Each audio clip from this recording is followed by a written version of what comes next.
大家好，你有没有过这样的经历？明明心里想着要开心、要健康，结果烦心事却一桩接一桩，身体也3天2头不舒服。又或者总想着发财，想着升职，结果却事与愿违，眼看别人飞黄腾达，自己却还在原地踏步。这里是意识觉醒，记得按赞、订阅并打开小铃铛，这样您就不会错过我们的新视频。这可不是什么命中注定，更不是老天爷在跟我们开玩笑。其实这背后藏着一个小秘密，它无时无刻不在影响着我们的生活，只是很多人还不知道。它就像地心引力一样，看不见摸不着，却实实在在地存在着。这个秘密就叫做吸引力法则。你可能会想，这不就是心想事成吗？我想中彩票就能中彩票，想一夜暴富就能一夜暴富，哪有这么好的事？别急，吸引力法则可不是变魔术，它没那么玄乎，但它也绝不是痴人说梦。它其实是一种改善我们生活的方式，一种思想的根源。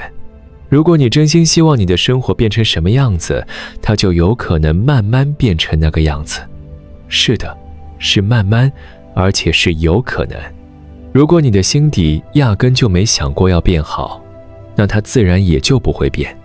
说白了，你现在的生活状态其实就是你过去思想状态的一个真实写照。这听起来有点不可思议，对吧？就像我们现在用的手机、电脑，那些芯片里面的电流，以前要靠复杂的机械闸门来控制，又大又笨重。可后来科学家发现了一个量子现象，明明是穿不过去的墙，量子却总能以一定的概率穿过去。如果恰好是1%的概率能穿过，那我们根本就不需要闸门了。这个现象我们现在也没法解释它为什么会这样，但我们知道它就是这样。所以我们的手机电脑才能越做越薄，越做越小。吸引力法则也是一样，我们可能不清楚它究竟是如何运作的，但它就是有效，就是能帮助我们。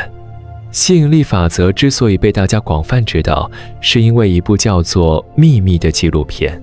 这部电影在2006年上映，他采访了20位各行各业的成功人士，结果发现了一个他们成功的共同秘密，那就是吸引力法则。有些成功人士是知道这个秘密的，所以他们刻意运用；有些是无意中符合了成功的条件，所以稀里糊涂的就成功了。这部电影一经播出，立马轰动全球，投入了35万美金，短短几天票房就达到700万美金。接着电影又被写成了书，同样名叫《秘密》，全球销量超过3000万册。这本《秘密》与市面上那些教精英人士如何成功的书不太一样，它面向的是所有普通人，特别是那些在生活中遇到困难、有烦恼的人。它告诉我们，吸引力法则就像万有引力一样，是宇宙中一个实实在在的自然法则，它每时每刻都在运作。只要我们学会运用这个法则，就能成为自己想成为的人，实现自己的梦想。吸引力法则其实是由2个小法则组成的，一个是物以类聚，另一个是思想现实化。我们先说说物以类聚。你有没有发现，人是很容易受到周围环境影响的？你身边经常接触的人，会潜移默化地影响你的性格、思维方式、人生观，甚至连收入都会慢慢和他们接近。比如说，你身边都是健康积极的人，你也会跟着精神饱满。要是你身边尽是些唉声叹气的人，你也很容易被负面情绪感染。所以说，如果你想变得幸福、变得成功，就应该多祝福别人的成功和幸福，因为这会让你和他们站在同一边，更容易吸引幸福和成功。反之，如果你老是嫉妒、抱怨，那你就和负面情绪站到了一块儿，幸福和成功自然就会离你越来越远。如果你想摆脱单身，就多和那些已经结婚的人来往，向他们取经。如果你想成为有钱人，那就多和成功人士接触。现在网络这么发达，你不一定非要面对面，可以多看看他们的访谈，听听他们的讲座，学习他们的思维方式。记住老话说的近朱者赤，近墨者黑，你离成功人士越近，就越容易成功。还有一点很重要，这种影响不是一蹴而就的，它需要时间，需要潜移默化。就像你想减肥，就别天天盯着美食节目看，多和身材好的人在一起，你也更容易管住嘴，迈开腿。为什么去健身房比在家健身效果好？因为在健身房里，你能看到很多人和你一样在努力，那种氛围会感染你，让你更有动力。在家呢，旁边可能就有人在吃零食，你怎么可能坚持得住？所以说，真正影响我们发生改变的是周围的环境和身边的人，你接触的人直接决定了你的人生。接下来我们聊聊吸引力法则的第二个部分，思想现实化。简单来说，就是我们的想法，它本身就具有一种吸引力，这种吸引力会让现实世界不断地向你的想法靠近。注意，它不是说你一想，事情就立马发生，它需要时间，它像磁铁一样，把你想要的东西一点点地吸引过来。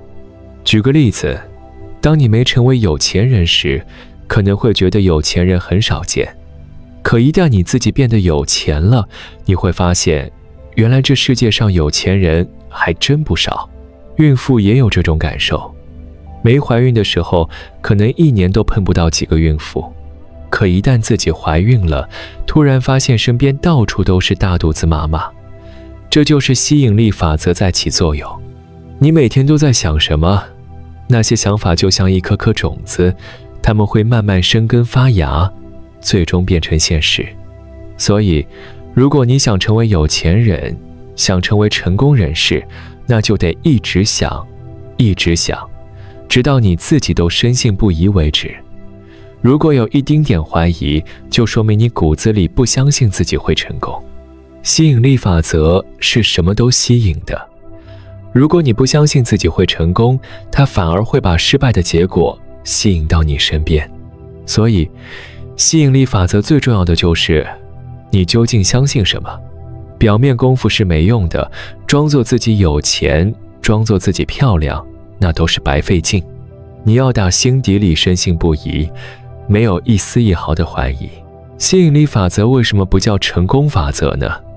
因为它不仅吸引好的、成功的，它也吸引不好的、不成功的。它只是一个吸引的工具，究竟吸引什么，取决于你内心真实的想法。比如说愤怒、压力这些负面情绪，它们都是从一点点小小的负面情绪开始的。这一点点小情绪不断地吸引更多的负面情绪，最终让你无比愤怒，压力山大，甚至抑郁生病。所以说，生病往往是你想法出现问题的一个信号。中医常说病由心生，不是没有道理的。解决的唯一办法就是把那些负面想法扼杀在摇篮里。当一个不好的想法刚出现的时候，立刻把它转移掉，别去想它，然后赶紧植入一个正面的想法。这个正面的想法就会像滚雪球一样，不断吸引更多的正能量。你的生活就会越来越好，身体也会越来越健康，甚至连病都能痊愈。你可能不信，这能治病还真有例子。我们以前聊过，人体细胞除了脑细胞，每3个月就会全部换一次，也就是说，每3个月你就换了一个新人。所以，如果你的想法改变了，3个月后，那些不好的细胞就会被换掉，生病的地方就有可能痊愈。理论上讲，积极、健康、正面的想法足以治愈百病。这事还有一个很好的证明，那就是安慰剂效应。你给病人吃个糖豆、面团，然后告诉他，这是治疗他疾病的特效药。结果一部分病人真的表现出病情好转的症状，这不是心理安慰，是真真切切的身体变化。这种现象在1955年就通过了双盲测试的验证，是真实有效的。更可怕的是，还有一个反安慰剂效应。如果你相信这个药没用，哪怕它真是灵丹妙药，它也会失效。所以说，治病最终是靠药，但能不能治好，很多时候是靠心情。既然好心情和正面想法能带来好身体、好人生，那我们就要尽可能保持良好的心态。你可能说，心态这东西自己控制不住啊。别急，一会儿我会告诉你一些小技巧。记住，这种好心态必须是发自内心的，假装是没用的。任何不好的想法都是从一点点负面情绪开始的，当它还小的时候，很容易就能化解掉。可一旦膨胀了，你想冷静也冷静不下来了。这就像老和尚常说的，心无杂念。杂念会吸引更多的杂念，烦恼会吸引更多的烦恼，痛苦会吸引更多的痛苦。这样下去，你的人生只会越来越糟糕。反过来，如果你心向美好，向往幸福，这种正面的思想就会吸引更多的正面思想，更多的幸福来到你的人生之中。作者说，为什么会这样呢？其实是因为我们的大脑就像一个脑电波的发射器，而这个世界就像一个接收脑电波的电视机。你大脑里想的东西会被世界这台电视机接收到，然后映射展示在你面前。所以你想要什么样的世界，完全由你的思想所决定。既然你的想法能改变你的人生，那么你现在的人生就是由你过去的想法创造的，而你未来的人生将由你现在的想法创造。所以从现在开始，只要你有一个正面积极的想法，未来就不会差。那么具体要怎么运用吸引力法则呢？其实就分3步，但里面有很多小细节，你可得听好了。第一步，给自己设立一个明确的目标，比如你想得到什么东西，想成为有钱人都可以，但这个目标一定要明确，不能模糊。比如我想考上大学就不太好，要改成我想考上某某大学，越具体越好。你甚至要能想象出当时那个场景，考上大学后你会是什么心情，穿什么衣服，和谁一起庆祝。还有，这个目标不能只是一个愿望，比如如果我能成为有钱人就好了，这种目标是不行的。你要深信不疑，是那种我就是要成为有钱人，我就是要考到某某学校去的坚定信念。为什么不能是个愿望呢？因为愿望说明你心里不相信它能实现，而这种不相信，吸引力法则不仅不会让它实现，反而会给你带来更糟的结果。危险，特别危险。大部分人无法实现吸引力法则，还因为他们设定的目标往往会忽视所有负面的词汇。比如你说我不想生病，吸引力法则会把不字忽略掉，结果就变成我想生病，反而更容易生病。所以你要说我想身体健康，切记想法中不能有病、灾难这些负面词汇，直接希望世界和平，不要说没有灾难，要积极正面。还有一点，千万不要有负面情绪，负面情绪会吸引负面情绪。你想让谁倒霉，结果倒霉的可能就是你自己。吸引力法则只对你自己起作用，它会反噬，所以不要轻易诅咒别人。吸引力法则不是干这个用的。第二步，相信自己已经拥有，已经做到了，已经实现了，只是这个目标现在还没在你手里。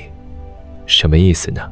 就好比你相信自己已经中了500万，这500万现在就存在银行里，你随时可以去取，它还没到你口袋里。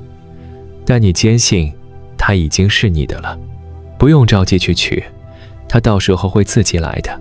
这是吸引力法则中最难的一步，你要对自己这个目标深信不疑，相信自己已经拥有了。很多人就是在无意识中让吸引力法则失效的，就是因为他们骨子里自卑。自卑是潜意识层面的东西，你意识上可以假装自信，但吸引力法则看的是你骨子里的东西。如果你内心深处是自卑的，那你同样不会成功。怎么才能消除自卑呢？说难也不难，自卑往往来自于失败的经历，或者生活条件不好。你只要学着忘记这些经历，一切从零开始，就不再有自卑了。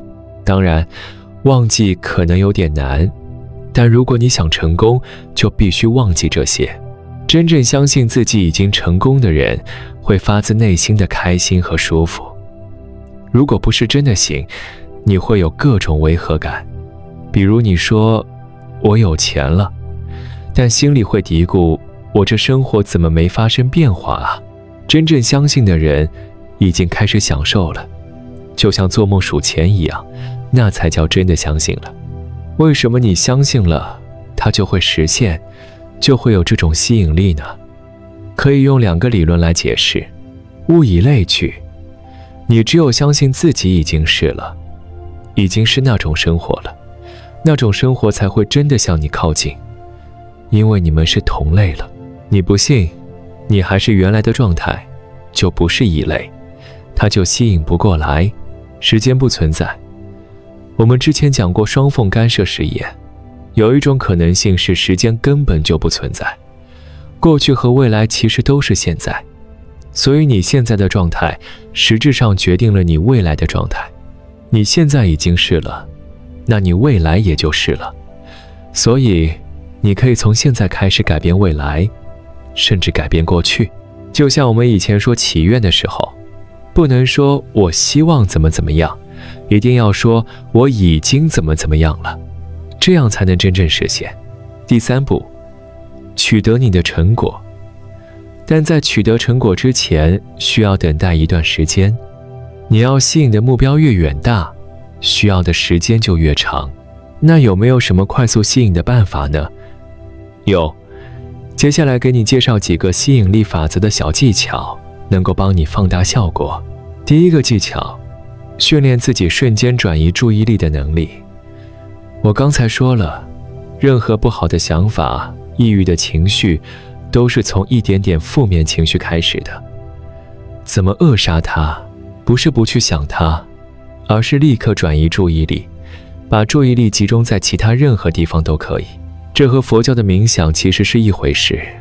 冥想就是抛弃所有烦恼，去想自己的身体，去感受那种升华的感觉。这样，你生活中就不会再有烦恼，负面情绪也不会被扩大。而你想到美好的东西，你会越来越美好，生活越来越幸福。这种转移注意力的能力不是天生就有的，需要训练。练到最后，任何负面情绪都不会影响你，你脑子里总是有正面的、美好的情绪，你的人生自然就是美好的。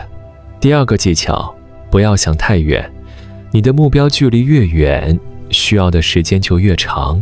很多人就是因为目标设得太远，时间花得太长，结果在半路上就开始怀疑自己，心想怎么还没实现，是不是不好用啊？结果就真的不好用了，负面情绪都来了。其实你要的东西可能已经在路上了，就在门口了，就差1步，你却坚持不住了。